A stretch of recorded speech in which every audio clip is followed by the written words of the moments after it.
السلام علیکم، اپنے چینل پر آپ کو ویلکم کہتے ہیں۔ روزانہ ایک نئی کہانی سننے کے لیے اس چینل کو سبسکرائب کر لیں، شکریہ۔ میں بانجھ ہوں، یہ راز میری بیوی نے پورے خاندان سے چھپا کر رکھا ہوا تھا، جبکہ مجھ پر اپنی بیوی کا یہ بہت بڑا احسان تھا کہ اس نے میری عزت سنبھال کر رکھی ہوئی تھی۔ آج اچانک ایک بچہ میری گاڑی سے ٹکرا گیا۔ میں فوراً اسے اسپتال لے کر پہنچا، مگر اس وقت تو میرے ہوش فنا ہو گئے جب اس بچے کا ڈی این اے مجھ سے میچ کر گیا۔ میں بہت حیران تھا کیونکہ میں تو بانجھ تھا اور بچے کے ہوش میں آنے کا انتظار کر رہا تھا، کیونکہ میں نے اس کی ماں سے ملنا تھا۔ اور پھر جوں ہی اس کی آنکھ کھلی تو میرا ہاتھ تھام کر مجھے ایک جھونپڑی میں لے گیا، جہاں ایک فقیرنی چٹائی بچھا کر لیٹی تھی۔ اور جب میں نے اس فقیرنی کے چہرے سے کپڑا ہٹایا تو پاؤں تلے سے زمین نکل گئی، کیونکہ میں کب سے اسپتال میں کھڑا دعا کرتا رہا ساری رات کہ اللہ تعالیٰ مجھے میری غلطی کی اتنی بڑی سزا نہ دینا، اس معصوم کو نئی زندگی بخش دے میرے مالک۔ اور اتنے میں ڈاکٹر باہر آتا دکھائی دیا۔ اس نے مجھے مبارکباد دی کہ وہ اب خطرے سے باہر تھا، مگر ڈاکٹر کی اگلی بات سن کر تو میں سخت گھبرا گیا تھا۔ مجھے اپنے کانوں پر یقین نہیں ہو رہا تھا کہ بھلا ایسے کیسے ہو سکتا ہے۔ نہیں ڈاکٹر صاحب کو کوئی غلط فہمی ہوئی ہے، مگر جو رپورٹ انہوں نے میرے ہاتھ میں رکھی تھی وہ صاف بتا رہی تھی کہ وہ میرا 10 سال پہلے کئی دن گزر گئے تھے اور میں اس لڑکی کو تقریباً روز دیکھا کرتا تھا۔ وہ ہمیشہ ہی کی وقت پر اس گلی سے گزرا کرتی تھی جہاں میری رہائش تھی۔ میں اپنی تعلیم مکمل کرنے کے لیے شہر آیا ہوا تھا اور یونیورسٹی کے ہاسٹل میں رہنے کے بجائے پرائیویٹ ہاسٹل میں رہائش پذیر تھا، جہاں مجھے پرسکون ماحول بھی میسر تھا اور جس طرح کا میرا لائف اسٹائل تھا وہ ساری آسائشات بھی میسر تھیں۔ ایئر کنڈیشنر، ٹی وی، آرام دہ بستر، سب تھا۔ میں دن بھر یونیورسٹی سے گزارتا، جب ہاسٹل واپس آتا تھا اسی وقت میں سامنے والے بنگلے سے اس لڑکی کو نکلتے ہوئے دیکھتا تھا اور پہلی نظر میں ہی اس کو دل دے بیٹھا تھا۔ نہ جانے اس میں ایسی کون سی بات تھی کہ مجھے کسی پل بھی چین نہیں آ رہا تھا۔ میں نے کئی حسین لڑکیاں دیکھی تھیں جو ہر وقت میرے ارد گرد منڈلاتی رہتی تھیں، مگر مجھے ان لڑکیوں میں کوئی دلچسپی نہ تھی۔ لیکن آج پہلی بار کسی کو دیکھ کر دل بے تاب ہوا جا رہا تھا۔ میں نے ایک دن اس کا پیچھا کرنے کا سوچا اور یونیورسٹی سے جلدی واپس آ گیا۔ میں بے چینی سے گلی میں منڈلانے لگا، مجھے شرمندگی بھی ہو رہی تھی اپنی اس حرکت پر۔ آج تک میں نے کسی لڑکی کا اس طرح پیچھا نہ کیا تھا، مگر اب میں دل کے ہاتھوں مجبور ہو چکا تھا۔ سچ کہتے ہیں محبت اچھوں کو پاگل بنا دیتی ہے۔ کچھ دیر بعد وہ گیٹ سے نکلتی دکھائی دی۔ زرد رنگ کے لباس میں اس کا گورا رنگ چاند کی طرح چمک رہا تھا۔ میں کچھ دور سے اس کے پیچھے چلنے لگا۔ اس کے دوپٹے سے اس کے بالوں کی چوٹی دکھائی دے رہی تھی۔ وہ حسن کا مجسمہ تھی، لیکن اچانک ہی میں نے دیکھا وہ گھر سے نکلتے ہی ایک چھوٹے سے پارک کا گیٹ عبور کر گئی۔ میں بھی اس کے پیچھے وہیں چلا گیا۔ ایک سنگی بینچ پر بیٹھی وہ اپنا چہرہ ہاتھوں میں دیے اچانک رونے لگی کہ دیکھ کر مجھے حیرت کا شدید جھٹکا لگا تھا۔ آخر ایسی کیا بات تھی کہ وہ گھر سے باہر یہاں پارک میں بیٹھی رو رہی تھی؟ مجھ سے برداشت نہ ہوا، میں اس کے قریب گیا اور آخر کار پکار لیا، بات سنے مس۔ میری آواز پہ وہ چونکی اور چہرے سے ہاتھ ہٹا کر مجھے حیرت سے دیکھنے لگی۔ وہ یہ بھول چکی تھی کہ اس کا چہرہ آنسوؤں سے تر تھا۔ دیکھیں مس، میں آپ کا نام نہیں جانتا، پلیز آپ روئیں تو نہیں، میں نے جھجکتے ہوئے کہا اور اس کے پاس بیٹھ گیا۔ اب وہ جلدی اپنے آنسو صاف کرنے لگی۔ مجھے بیٹھا دیکھ کر وہ بولی، دیکھیں آپ دوسری بینچ پر جا کر بیٹھیں، وہاں اور بھی تو ہیں اور ساری خالی ہیں۔ اس نے بچوں کی طرف اشارہ کیا تو میں مسکرایا۔ میں آپ سے بات کرنا چاہتا ہوں اور آپ کے پیچھے ہی یہاں تک آیا ہوں۔ پھر میں نے اسے سب بتایا کہ میں کوئی آوارہ لڑکا اور نہ آج تک کسی لڑکی سے دوستی کے چکر میں پڑا ہوں، لیکن اسے دیکھ کے بہت بے چین ہوں اور اسے پسند کرنے لگا ہوں۔ کافی دیر تک وہ چپ چاپ میری باتیں سنتی رہی اور پھر بولی، کیا تم بھی مجھے اکیلی سمجھ کر میرے ساتھ وہی سلوک کرنا چاہتے ہو جو آج تک ہر امیر زادہ کرنا چاہتا ہے؟ اس نے نہایت دکھ بھرے لہجے میں کہا تو میں اندر سے جیسے کٹ سا گیا۔ میں نے اسے کہا کہ میں آپ سے شادی کرنا چاہتا ہوں اور اپنے گھر کی ملکہ بنانا چاہتا ہوں۔ میری بات پہ وہ حیران ہو گئی۔ پھر اس نے مجھے بتایا کہ اس کی ماں ایک ٹیچر تھی اور اس نے اپنے پسند کے ساتھ اس کے والد سے شادی کی تھی، جو کہ پہلے ہی شادی شدہ اور 3 بچوں کے باپ تھے۔ ابو میرے بھائیوں کو اسکول سے لینے آیا کرتے تھے اور وہیں ان کی ملاقات امی سے ہو گئی۔ ابو امی کو پسند کرنے لگے کیونکہ ان کو ویسا ہی جیون ساتھی چاہیے تھا جیسی میری ماں تھی، جبکہ میری سوتیلی ماں ایک نہایت گنوار قسم کی خاتون تھی جن کو شوہر اور بچوں سے ذرا دلچسپی نہ تھی، بس سارا دن خاندان والوں کی ٹو میں لگی رہتی تھی۔ دوسروں کے گھروں میں کیا ہو رہا تھا انہیں بس اسی بات میں دلچسپی تھی۔ ابو ان باتوں سے تنگ آ چکے تھے اور پھر ایک دن ابو نے میری امی سے نکاح کر لیا اور ان کو الگ گھر میں رکھا، مگر بدقسمتی سے ان دونوں کا ساتھ بہت کم لکھا تھا۔ جب میں 3 سال کی تھی تو ابو امی کا ایکسیڈنٹ ہو گیا، جس کے نتیجے میں وہ جانبر نہ ہو سکے۔ میں ساتھ نہیں تھی اس لیے بچ گئی۔ جب یہ حادثہ ہوا تو ابو کے دوست نے میرے بھائی کو سب بتایا کہ میں ابھی بہت چھوٹی ہوں اور اب میرا اس دنیا میں کوئی نہیں۔ بھائی اس وقت 17 سال کے تھے۔ وہ مجھ سے ملنے آئے اور یہاں لے آئے۔ بھائی نے مجھے بہت پیار دیا، مگر اس گھر میں جو کچھ میرے ہوا وہ میں بیان نہیں کر سکتی۔ میری سوتیلی ماں نے مجھ سے جتنی نفرت کی وہ میری زندگی میں زہر گھولنے کو کافی تھا۔ چھوٹے بھائی ہی اپنی ماں کے ہمنوا تھے۔ بھائی نے مجھے پڑھایا لکھایا، لیکن اب وہ اپنی فیملی کے ساتھ باہر شفٹ ہو گئے ہیں اور اس گھر میں اب میری عزت بھی محفوظ نہیں ہے۔ یہ بتاتے ہوئے وہ پھر سے رو پڑی۔ میں نے بڑی مشکل سے اسے چپ کرایا۔ اس کا نام ہمنا تھا۔ دیکھو ہمنا، جو ہوا سب بھول جاؤ، بس میں جلدی اپنی فیملی کو لاؤں گا اور تمہیں اس جہنم سے نکال کر لے جاؤں گا، یہ میرا تم سے وعدہ ہے۔ مگر پہلے تم بتاؤ، کیا تم مجھ سے شادی پر رضامند ہو؟ کہیں تم کسی اور کو تو پسند نہیں کرتی؟ میری بات پر اس نے نفی میں گردن ہلائی۔ میں کسی کو پسند نہیں کرتی، بس میں چاہتی ہوں کہ اس گھر سے عزت کے ساتھ جاؤں، ورنہ بڑی امی کے بھتیجے جو میرے ارد گرد منڈلاتے پھرتے ہیں ان سے مجھے بڑا خوف آتا ہے۔ وہ کچھ بھی کر سکتے ہیں، میری بات پہ تو کوئی یقین نہیں کرے گا۔ میں اس سے وعدہ کرتا ہوا گھر واپس آ گیا۔ آج میں بہت خوش تھا کیونکہ میں ہمنا کو بآسانی پا سکتا تھا۔ اس کی ماں ویسے ہی اس سے بیزار تھی۔ میں صبح ہی گاؤں کی طرف روانہ ہو گیا۔ میری والدہ مجھ سے بہت محبت کرتی تھی اور مجھے پورا یقین تھا کہ وہ میرا کہا نہیں ٹال سکتی۔ گھر پہنچتے ہی میں نے خوشی کے مارے اماں کو اٹھا کے گھما ڈالا تو چلاتی رہ گئی، باولا ہو گیا ہے کیا؟ بوڑھی ماں کو بتائے گا کہ ہوا کیا ہے؟ تو اپنا سر پکڑ کر بیٹھی تھی۔ اماں، آپ کا بیٹا سچ مجھ باولا ہو گیا ہے۔ مجھ سے صبر نہیں ہو سکا اور اماں کو سب منوان سنا ڈالا۔ میری بات سن کر پہلے تو وہ بہت خوشی ہوئی کہ میں شادی کرنا چاہتا ہوں، مگر ہمنا کے بارے میں سن کر کچھ سوچ میں پڑ گئی۔ بیٹا ایسے کسی کو بھی بیاہ لاؤ گے؟ لڑکی کا گھر بار دیکھنا پڑتا ہے، ریت رواج سب کا پتہ کرنا ہوتا ہے۔ وہ مجھے سمجھاتے ہوئے بولی تھی، اماں میں کچھ نہیں جانتا، بس کل چلیں گی میرے ساتھ رشتہ لے کر۔ میں نے لاڈ سے کہا تو اماں نے بھی میری ضد کے آگے ہار مان لی۔ اچھا بابا ٹھیک ہے۔ میرے پاس کسی چیز کی کمی نہ تھی۔ میں کروڑوں کی جائیداد کا اکلوتا وارث تھا، جبکہ 2 بہنیں تھیں اور ان دونوں ہی شادی شدہ تھیں، اور مجھے پورا یقین تھا کہ رشتے سے انکار نہیں ہوگا، اور ہوا بھی وہی۔ ہمنا کی سوتیلی ماں نے اسی دن ہاں کر دی اور کہا کہ اس کو دینے کے لیے میرے پاس کچھ بھی نہیں ہے۔ میں نے اور اماں نے ان کو تسلی دی کہ ہمیں کچھ بھی نہیں چاہیے اور ہم اسی ماں نکاح کرنا چاہتے ہیں۔ وہ راضی ہو گئیں اور اس طرح میرے ساتھ چٹ منگنی پر بیاہ والا حساب ہو گیا۔ مجھے اپنے پیر زمین پر محسوس نہیں ہو رہے تھے، میں جیسے ہواؤں میں اڑ رہا تھا۔ وہ میری دلہن بنی میرے پہلو میں بیٹھی تھی۔ زندگی اتنی خوبصورت پہلے کبھی نہیں لگتی تھی۔ ہم بھی میری محبت پا کر کھل گئی تھی۔ بہت دکھ دیکھے تھے اس نے۔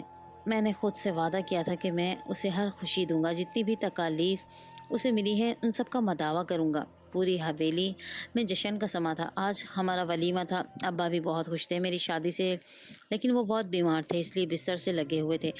اس لیے ساری حویلی کی سربراہ اماں تھی۔ مجھے اپنی پڑھائی بھی پوری کرنی تھی اور اپنی شادی کے 15 دن بعد میں شہر واپس آ گیا تھا، کیونکہ میرا آخری سال تھا۔ میں نے آتے وقت ہمنا سے وعدہ کیا تھا کہ جاتے ہی میں وہاں نئے مکان کا بندوبست کروں گا اور اس کو بھی ساتھ لے جاؤں گا، کیونکہ میں اس کے بنا رہ نہیں سکتا تھا تو پڑھائی کیسے کر سکتا تھا۔ وہ بہت خوش ہوئی میری بات سن کر، اور جاتے وقت وہ اداس نظروں سے مجھے دیکھتی رہی جب تک میں نظروں سے اوجھل نہ ہو گیا۔ پھر میں نے سب سے پہلا کام یہی کیا کہ پراپرٹی ڈیلر سے ملا اور 10-15 دن کے اندر ہی مکان مل گیا تھا جیسا مجھے چاہیے تھا۔ اب مجھ سے اور صبر نہیں ہو رہا تھا۔ میں واپس گاؤں چلا آیا ہمنا کو لینے، مگر وہاں جو منظر میں نے دیکھا تو میرے پیروں تلے سے زمین نکل گئی۔ حویلی کے صحن میں اماں بین کیے جا رہی تھی۔ ان کو روتا دیکھ کر میری تو روح کانپ گئی تھی۔ کچھ برا ہوا تھا، بہت برا۔ میں کانپتے قدموں کے ساتھ اماں کے قریب گیا۔ میری نظریں چاروں طرف اماں کو کھوج رہی تھی۔ کیا ہوا اماں؟ میں نے تو مشکل زبان کھولی۔ مجھے دیکھ کے اماں اور زور سے رونے لگی۔ ارے میرا بچہ تو لٹ گیا، برباد ہو گیا۔ تیری دلہن ہماری عزت کو پیروں تلے رون کر بھاگ گئی۔ مجھے اپنے کانوں پہ بھروسہ نہیں ہو رہا تھا کہ یہ میں کیا سن رہا ہوں۔ میں بھاگتا ہوا دیوانوں کی طرح ہمنا کو ڈھونڈنے لگا، مگر پوری حویلی میں وہ کہیں نہ تھی اور اس کا سارا سامان زیورات سب غائب تھے۔ میرا سر چکرانے لگا، پیروں سے جان نکلتی محسوس ہوئی۔ مجھے خبر نہ ہوئی کہ کب میری آنکھوں کے سامنے اندھیرا چھا گیا۔ مجھے خبر نہ ہوئی کہ کب میری آنکھوں کے سامنے اندھیرا چھایا اور میں زمین بوس ہو گیا۔ میں 2 دن تک ہاسپٹل میں بے ہوش رہا۔ جب ہوش آیا، ہمنا کا خیال آتے ہی میں چیخنے لگتا اور ڈاکٹر مجھے سکون کا انجیکشن لگا دیتے۔ کئی دن بعد مجھے ڈسچارج کیا گیا۔ گھر آ کر بھی میری حالت نہیں سنبھلی تھی اور میں نے چپ سادھ لی تھی۔ میں نے ایک لفظ تک نہ بولا اماں سے۔ مجھے زندگی سے نفرت ہو گئی تھی۔ کئی بار دل کرتا کہ خود کو ختم کر لوں، مگر پھر خود کو روک لیتا کہ ایک بے وفا کے لیے میں اپنی آخرت کیوں خراب کروں۔ میں عیش و عشرت کی زندگی جینے والا لڑکا ہو کر بھی کسی برائی میں نہ پھنسا تھا، یہاں تک کہ کبھی سگریٹ تک کو ہاتھ نہیں لگایا تھا۔ میرے دوست ہر طرح کی برائی میں ملوث تھے، لیکن میں ان سب سے الگ تھا۔ پھر بھی مجھے یہ صلہ ملا۔ میری شرافت، میری محبت کے بدلے میں وہ میری عزت اور محبت کو رون کر چلے گئی۔ کیا اس نے صرف مجھے ایک سیڑھی کی طرح استعمال کیا تھا اپنے محبوب سے ملنے کے لیے؟ یہ خیال آتے ہی میرا سر پھٹنے لگتا۔ ہمنا کو گئے ہوئے پورا 1.5 سال ہو چکا تھا اور اس کا کوئی اتا پتہ نہ چلا تھا۔ میں نے ہر طرح سے اسے ڈھونڈنے کی کوشش کی، مگر سب بے سود رہا۔ اس دوران ابا بھی اس دنیا سے جا چکے تھے۔ اماں روز مجھے دوسری شادی کا کہتی رہتی تھی کہ بیٹا کب تک تم اس کی یاد میں بیٹھے رہو گے، اب اپنا گھر بسا لو۔ تیرا ابا بھی تیری اولاد اور خوشی نہ دیکھ سکا، اب مجھے تو دیکھنے دے۔ وہ مجھے واسطے دیتی کہ ان کو اپنے پوتے دیکھنے ہیں مرنے سے پہلے۔ مجھے کوئی چاہ نہ تھی اپنا گھر بسانے کی، مگر اماں کی خوشی کے لیے میں نے رضامندی دے دی۔ اب اماں خوشی سے نہال ہو رہی تھی۔ میری شادی میرے ماموں کی بیٹی کے ساتھ طے پائی تھی۔ اماں نے بڑی دھوم دھام سے میری بارات سجائی تھی۔ میں بس بت بنا اپنی شادی میں شریک رہا۔ فضا بہت اچھی لڑکی تھی۔ اس نے آتے ہی میرا درد بانٹنے کا وعدہ کیا تھا۔ وہ میری خوشی کے لیے سب کرتی تھی۔ میں بھی اس کی دلجوئی کرنے لگا تھا۔ بھلا ہمنا کی سزا اسے کیوں دوں؟ کچھ وقت کے بعد ہی میں اس کے ساتھ سیٹ ہو چکا تھا۔ وہ جسے ہی امید سے ہوئی، اماں نے پورے گاؤں میں مٹھائی تقسیم کی تھی۔ میں بھی خوش تھا، مگر یہ خوشی ہمیں راس نہ آئی۔ جس وقت ہم ہاسپٹل میں خوشخبری کا انتظار کر رہے تھے، اس وقت نرس نے بتایا کہ آپ کی بیوی کو مرا ہوا بیٹا پیدا ہوا ہے۔ یہ سنتے ہی اماں تو چکرا گئیں۔ بڑی مشکل سے میں نے ان کو سنبھالا۔ اماں اور فضا دونوں سوگ میں تھی۔ میں نے سمجھایا کہ اللہ تعالیٰ اور دے گا، فکر نہ کرو، اور وہ واقعی کچھ ٹائم بعد وہ پھر سے امید ہو گئی اور اس بار بھی مرا ہوا بچہ پیدا ہوا۔ اب تو جیسے یہی قسمت میں لکھا تھا۔ 1000 علاج کروانے کے باوجود فضا نے 5 مرتبہ مردہ بچہ پیدا کیے۔ ہر بار گھر میں صف ماتم بچھ جاتا۔ میں بھی بہت دکھی تھی۔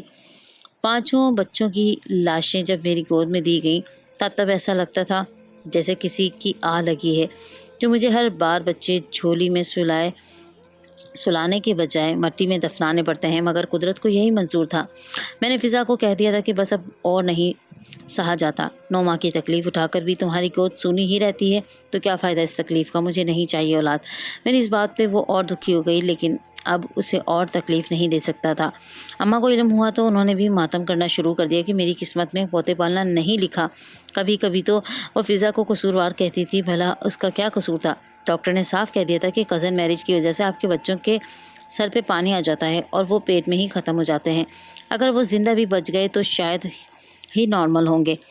اس کیس میں 100 میں سے 1 چانس ہوتا ہے کہ اولاد نارمل ہو۔ میں ڈاکٹر کے پاس سے ہو کر واپس جا رہا تھا۔ حقیقی معنوں میں مجھے بہت افسوس ہوا تھا کہ میں کبھی باپ نہیں بن سکتا، اور اسی خیال میں نہ جانے کیسے مجھ سے وہ ایکسیڈنٹ ہو گیا۔ نیندہ دھن کار دوڑا رہا تھا۔ میری کار کے آگے ایک بچہ تھا جس کے ہاتھ میں کافی سارے پھول تھے اور وہ پھول بیچنے نکلا تھا شاید، مگر میری غفلت کی وجہ سے میری کار سے ٹکرا گیا۔ یا اللہ میری مدد کر، اس بچے کو بچا لے، اس کو کافی خون بہہ گیا تھا۔ ہاسپٹل پہنچتے ہی میں اسے گود میں اٹھا کر بھاگتا ہوا اس کے خون میں کپڑوں کو بھی رنگین کر گیا تھا۔ ڈاکٹر صاحب خدا رہا اس بچے کو بچا لیں۔ میں نے ڈاکٹر کے پاس لے جا کر ہاتھ جوڑے۔ ڈاکٹر نے جلدی سے بچے کو آپریشن تھیٹر میں شفٹ کروا دیا اور علاج شروع کر دیا۔ میں کوریڈور میں پریشانی سے ٹہل رہا تھا کہ نرس بھاگتی ہوئی آئی کہ سر O- بلڈ کا بندوبست کریں جلدی سے، ہمارے بلڈ بینک میں اس وقت موجود نہیں ہے اور یہ گروپ مشکل سے ملتا ہے۔ میرا بلڈ گروپ O- ہے۔ میں نے جلدی سے کہا تو نرس نے سکون کا سانس دیا۔ بچے کو بلڈ مل چکا تھا، لیکن اس کی حالت ابھی بھی نازک تھی۔ میں وہیں بیٹھا رہا۔ ڈاکٹر صاحب پیسے کی فکر مت کیجیے گا۔ میں نے ڈاکٹر کو آتے دیکھا تو کہا، دیکھیں ہم نے بچے کو ICU میں رکھا ہے اور کل ان کا آپریشن ہوگا۔ صبح 9 بجے تک اگر ان کی حالت سنبھل جاتی ہے تو ہم آپریشن نہیں کریں گے، انہوں نے مجھے تسلی دیتے ہوئے کہا تھا۔ کچھ دیر میں نرس نے مجھے کہا آپ کے کچھ ٹیسٹ لینے ہیں، آپ کی بلڈ کی اور ضرورت پڑ سکتی ہے۔ اوکے چلیں، جتنا بلڈ چاہیے لیں، مگر بچے کو کچھ نہیں ہونا چاہیے۔ لیکن جب ڈاکٹر صاحب نے دوسری صبح مجھے یہ نوید سنائی کہ مبارک ہو، آپ کا بیٹا اب خطرے سے باہر ہے، میں نے سجدہ شکر ادا کیا اور ڈاکٹر کو بتایا کہ وہ میرا بیٹا نہیں ہے۔ میری بات سن کر ڈاکٹر کہنے لگا کہ آپ مذاق مت کریں، ہم نے ٹیسٹ کیا ہے اور ہمارے پاس ثبوت ہے کہ یہ آپ کا بیٹا ہے۔ کیا مطلب؟ میں حیران تھا۔ تب ڈاکٹر تھوڑا چونکا اور اس نے بتایا کہ ہم تو اسے آپ کا بیٹا ہی سمجھ رہے تھے اور اسی لیے آپ کے بلڈ سے ہمیں کچھ ٹیسٹ کرنے تھے تاکہ اگر آگے ضرورت پڑے تو کام آئے۔ اور ہماری لیب ٹیم نے آپ کے ڈی این اے کا بھی ٹیسٹ لیا جو کہ ہم نے نہیں کیا تھا، اور اسی رپورٹ کے مطابق آپ ہی اس بچے کے والد ہیں۔ اور اگر آپ اس بات سے انکاری ہیں تو میں سخت حیران ہوں کہ آج تک میڈیکل سائنس میں ایسا ممکن ہی نہیں کہ کسی کا ڈی این اے اپنی اولاد یا والدین کے سوا کسی سے میچ کر جائے۔ میں بت بنا ڈاکٹر کی بات سن رہا تھا، اور یہ بات تو میں بھی جانتا تھا کہ ڈی این اے میچ ہونا ناممکن ہے، لیکن میں اچھے سے جانتا تھا کہ یہ میرا بیٹا نہیں ہے۔ لیکن اب میں بہت زیادہ پریشان ہو چکا تھا۔ 4 دن بعد بچے کو ڈسچارج کیا گیا۔ میں نے اس سے پوچھا بیٹا کہاں رہتے ہو؟ تب اس نے اپنا پتہ بتایا۔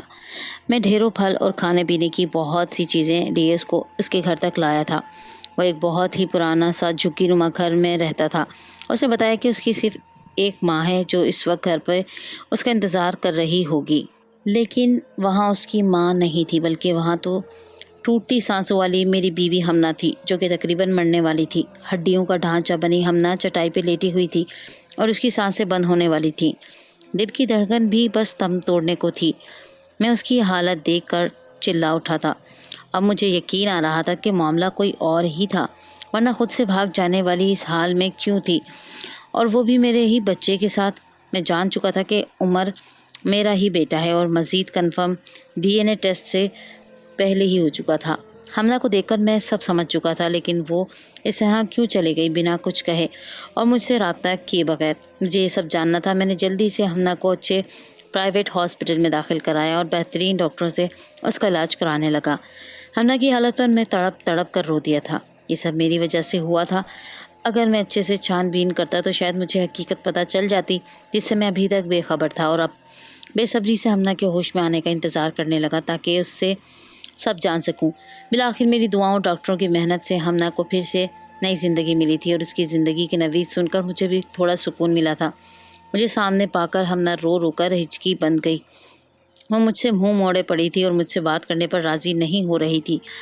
میں نے حمنا کے آگے ہاتھ جوڑ دیے اور رو رو کر معافی بھی مانگی اور کہا کہ حمنا، امی نے جب مجھے کہا کہ تم سارا زیور لے کر بھاگ گئی ہو، میں نے تب بھی یقین نہیں کیا اور تمہیں ڈھونڈنے کی بہت کوشش کی، مگر تم مجھے کہیں نہیں ملی، تو مجھے لگا کہ شاید امی ٹھیک ہی کہتی تھی، مگر پھر بھی اندر ہی اندر میں تمہیں ڈھونڈ کر تم سے پوچھنا چاہتا تھا کہ میری چاہت اور محبت کا ایسا صلہ کیوں دیا مجھے؟ اب جب تم مجھے مل گئی ہو تو تمہیں اور اپنے بچے کو دیکھ کر مجھے ایسا لگتا ہے کہ زیادتی میرے ساتھ نہیں تمہارے ساتھ ہوئی ہے۔ خدا کے لیے مجھے بتاؤ تم کہاں چلی گئی تھی اور کیوں؟ پہلے تو ہمنا چپ چاپ منہ موڑے روتی رہی، شاید اس کو مجھ سے بھی نفرت ہو گئی تھی، مگر میرے بہت زیادہ منت اور معافیوں پر ہمنا پھوٹ پھوٹ کر رو دی، اور جو اس نے مجھے بتایا اسے سن کر میرے دل میں شدید ٹیسیں اٹھی تھی۔ ہمنا نے مجھے بتایا کہ جس رات میں نے اپنے آنے کی خبر دی تھی، اس رات اماں نے ہمارے خاص ملازم کو حکم دیا کہ ہمنا کو بے ہوش کر کے کہیں بھی لے جاؤ اور اس کو اتنی دور لے جاؤ کہ آئندہ وہ یہاں کا رخ بھی نہ کرے۔ لیکن ملازم اس پر ترس کھا کر اسے اپنے گھر لے آیا تھا۔ انہی دنوں وہ ماں بننے والی تھی۔ چاچا فضل الدین اسے اپنے ساتھ شہر لے آیا تھا اور وہاں اسے رہنے کو جگہ دلوائی تھی، اور نہایت مشکل وقت میں اس نے عمر کو جنم دیا تھا اور پیٹ پالنے کے لیے پھول بیچنے لگی اور جیسے تیسے گزر بسر کرنے لگی، اور مجھ سے رابطہ کرنے کی کوشش اس لیے نہیں کی کہ چاچا فضل الدین نے کہا تھا کہ اگر تم نے اس عورت اور اس کے بیٹے سے رابطے کی کوشش کی تو وہ عورت تمہارے بچے کو مار ڈالے گی، اور اپنی اولاد کی خاطر ہمنا چپ کر کے ایسی اذیت بھری زندگی جیتی رہی۔ اور پھر اس رات عمر میری کار کے نیچے آ گیا۔ اس بیچاری ماں نے اپنے بچے کو بہت ڈھونڈا، اس کے غم میں اس کی حالت خراب ہو گئی اور مرنے والی تھی، کیونکہ اس کو لگتا تھا کہ میری ماں کو عمر کا پتہ چل گیا ہے اور اس نے عمر کو مار ڈالا ہے۔ میں نے ہمنا کو گلے سے لگایا اور دھاڑے مار مار کر رونے لگا اور بار بار معافی مانگتا کہ میں نے جو کبھی اکیلا نہ کرنے کا وعدے کیے تھے ان پر بھی پورا نہیں اتر پایا تھا۔ میں ایک ذلیل اور بزدل آدمی تھا۔ پھر میں نے ہمنا اور عمر کو ساتھ لیا اور ایک نئے علاقے میں خوبصورت سا گھر خرید کر ان دونوں کو وہیں رکھا اور خود ماں کے پاس گھر گیا۔ گھر جا کر میں نے ماں سے پوچھا کیا یہ سب سچ ہے؟ تو پہلے وہ نفی میں سر ہلانے لگی کہ تجھے کس نے یہ جھوٹی کہانی سنائی، مگر پھر میرے انتہائی سرد لہجے اور لال آنکھوں کو دیکھ کر سمجھ گئی کہ مجھے امنہ مل گئی ہے۔ تب وہ زور زور سے چلانے لگی، ہاں ہاں یہ سچ ہے، مجھے بد دعا لگی ہے امنہ کی، میں چاہتی تھی کہ اپنی بھتیجی سے تیری شادی کرواؤں مگر وہ بھی منحوس نکلی۔ اب وہ زور زور سے چھاتی پیٹ رہی تھی۔ ماں کی ذہنی حالت پہلے ہی خراب ہو چکی تھی، پر اب تو بالکل ہی ہوش سے بیگانہ ہو چکی تھی۔ میں نے فی الحال ان کو یا فضا کو نہیں بتایا کہ مجھے امنہ مل گئی ہے۔ ہاں فضا سے یہ ضرور کہا کہ اگر وہ چاہے تو میں اس کو آزاد کرتا ہوں تاکہ وہ کہیں اور شادی کر کے خوشی سے رہ سکے۔ کہیں اور شادی کر لینے سے اس کو اولاد بھی یقیناً ہو جاتی۔ پہلے تو فضا نے صاف منع کر دیا کہ جو بھی ہے وہ میرے ساتھ ہی رہے گی، مگر کچھ وقت کے بعد جب میں نے اپنی بہنوں کے پوچھ گچھ کرنے پر بتایا کہ مجھے امنہ مل گئی ہے اور اپنی ماں کا گھناؤنا روپ بھی پتہ لگ گیا ہے، اور یہ بھی کہ میری ظالم ماں کی وجہ سے میری بیوی اور میرے بچے نے کیسی زندگی گزاری ہے اور اب میں انہیں کے ساتھ رہوں گا اور یہاں نہیں آؤں گا، تو یہ باتیں سن کر فضا سمجھ گئی کہ اب اس کا چلے جانا ہی بہتر تھا۔ ویسے بھی اس گھر میں وہ بھی ذہنی اذیت ہی سہ رہی تھی، ایک تو اولاد کی چاہت، اوپر سے سگی پھوپھو کی نفرت بھرا رویہ، اور پھر فضا اپنے والدین کے گھر چلے گئی اور بنا کسی مسئلے اور لڑائی کے ہماری طلاق ہو گئی۔ ماں کو میں نے نفسیاتی اسپتال میں داخل کرا دیا۔ اس سے زیادہ میں کچھ نہیں کر سکتا تھا کیونکہ مجھے اپنی ماں سے نفرت ہو گئی تھی۔ میں نے اپنی زندگی میں سب سے زیادہ اپنی ماں پر بھروسہ کیا تھا اور اسی ماں نے میرا بھروسہ توڑ ڈالا تھا، مگر میں اپنی ظالم ماں کو کیا کہتا، وہ پاگل ہو چکی تھی۔ میں کتنا بے وقوف تھا کہ ایک عورت کی چال نہ سمجھ سکا تھا۔ سب میری غلطی تھی، میں نے کانوں کی سنی پہ یقین کیا۔ کاش اس وقت میں اچھے سے معلوم کرتا کہ بات کیا ہوئی تھی تو یہ سب نہ ہوا ہوتا، مگر اب کچھ نہیں ہو سکتا تھا سوائے اس کے کہ میں اپنی سچی محبت اور چاہت سے امنہ کو زندگی کی طرف لاتا اور اپنے معصوم سے بیٹے کی دکھ بھری زندگی کو خوشیوں میں بدلتا، اور میں وہی کر رہا تھا۔ مجھے یقین ہے کہ ایک دن سب ٹھیک ہو جائے